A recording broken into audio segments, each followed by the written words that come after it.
All right, ladies and gentlemen, welcome back to the Former Farm Kid channel. We have here a brand new Western Prodigy snowplow.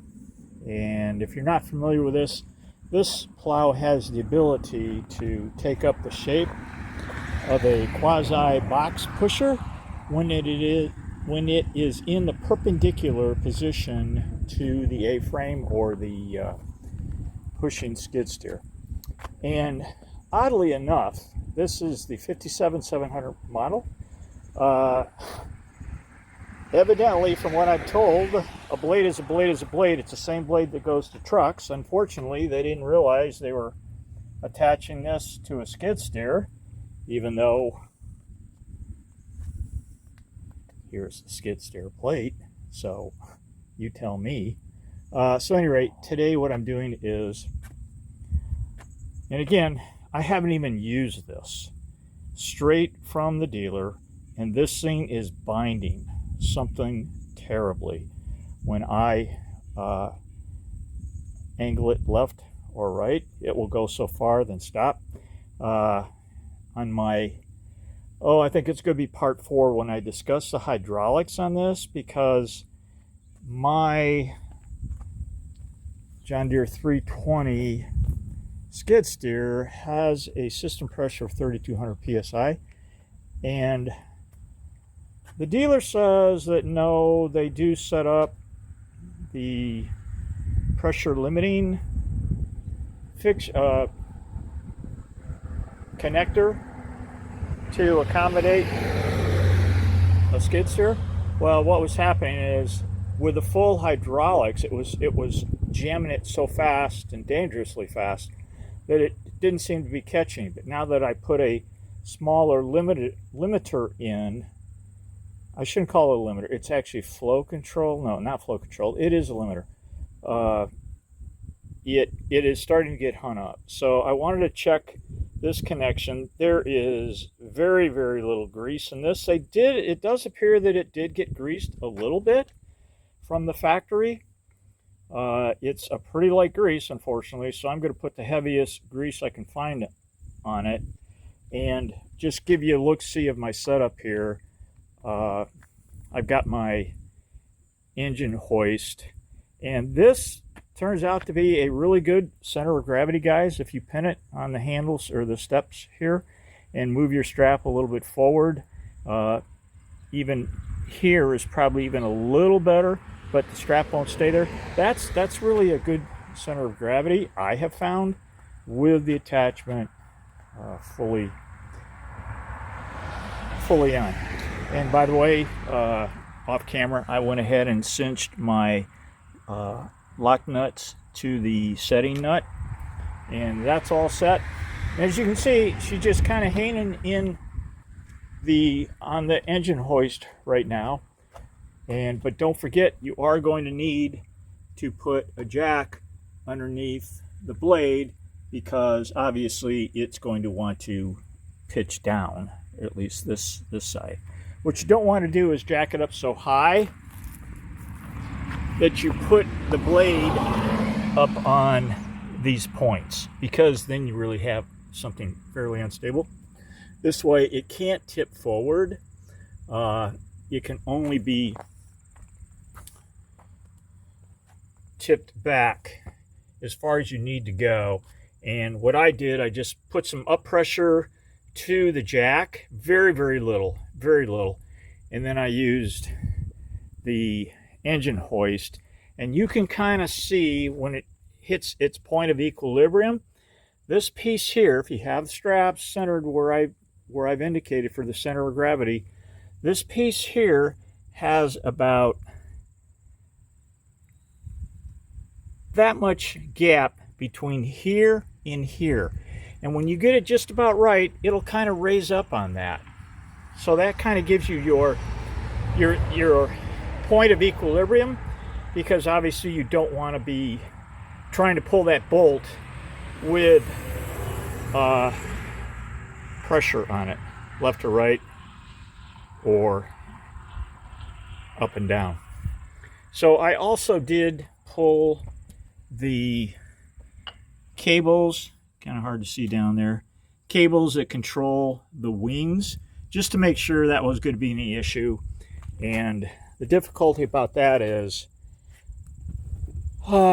loosening this nut here without destroying any threads. And as you can see, it has got a wrench fitting right here. I forget what size that is. And unfortunately, it's inside, which takes a tool to go all the way in. So here's what I did. I just spun this nut off. This actually loosens pretty easily. There's not a lot of pre-tension put to this. It only tensions up basically when you angle the plow.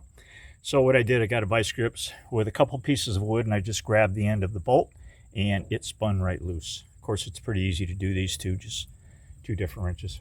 Okay, so you know, for safety's sake, would it be a good idea to put a block underneath right there? And sorry about the trucks working out front here. I needed my slab to be on.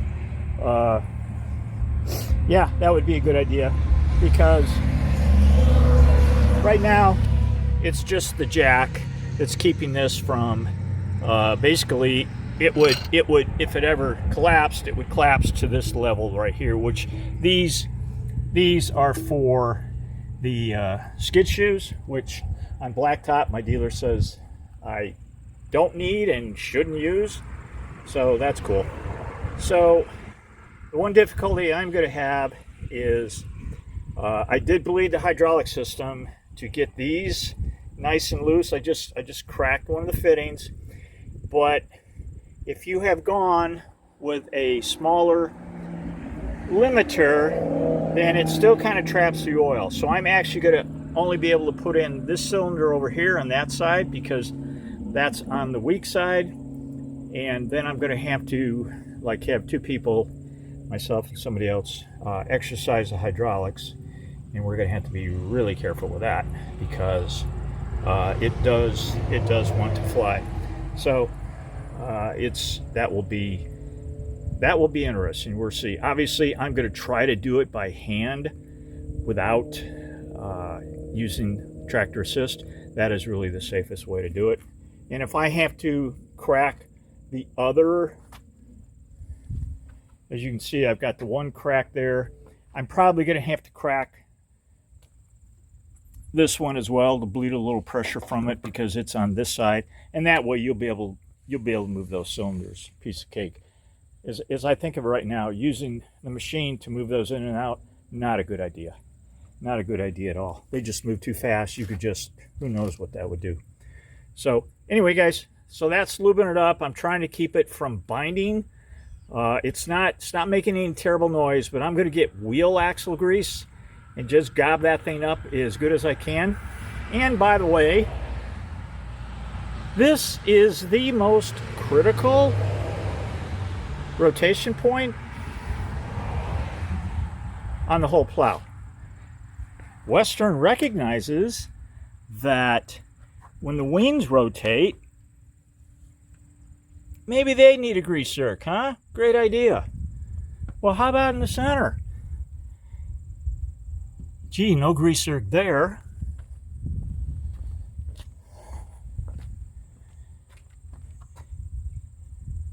And how about that? No grease zerk there. Why in the world would you not put a grease zerk there, Western? Please, in the comments, tell everybody why there is no grease zerk on that center rotation point, hinge point, whatever you want to call it.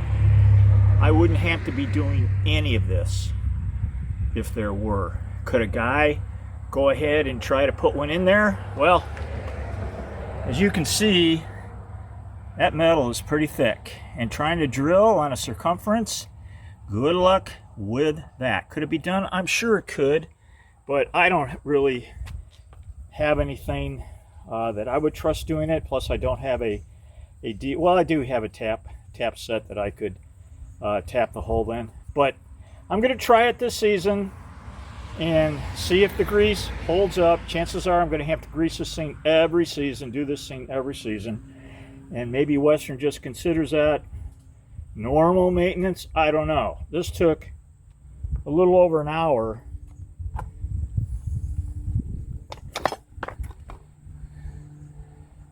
just to set this up. Getting all the lift points precise, making sure it's in plane. It's not a quick deal, and redoing all these nuts, putting pins back in, counterpinning them, blah blah blah, and all this. Just a little over an hour just to get to this point. So I'm sure putting it back together is going to take, especially when I'm by myself, probably just as long. You do want to be careful when you shove this pin back through the hole that you are nice and lined up. So when you put it back on, just eyeball it, especially at the bottom. Top is important too, but you're not going to be able to see the bottom once you start driving, that they are lined up, and adjust your jack to however you need to do. But that pin came basically right out. I had it in the perfect position. As long as my jacks haven't drifted, it should be in the same spot. I may need to adjust. We'll see.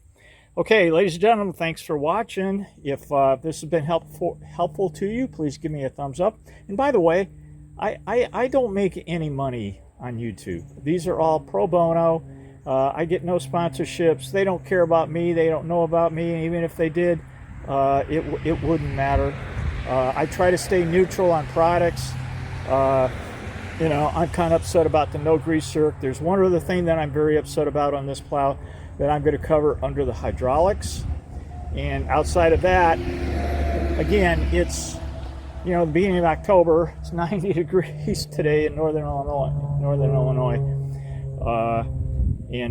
So I try to call it as I see it. I try not to be overly critical.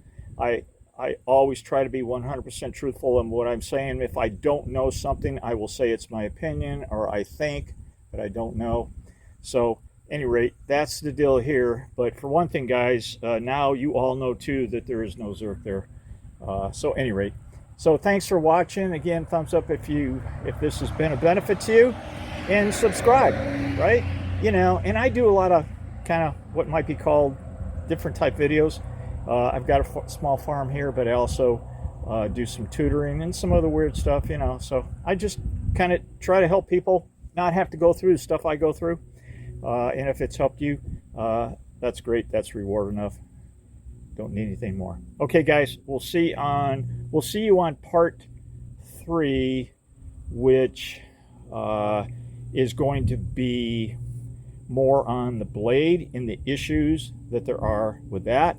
And unfortunately, there is one serious issue, and I will show you that on part 3. Okay, guys, see you later. Thank you for watching. Bye-bye.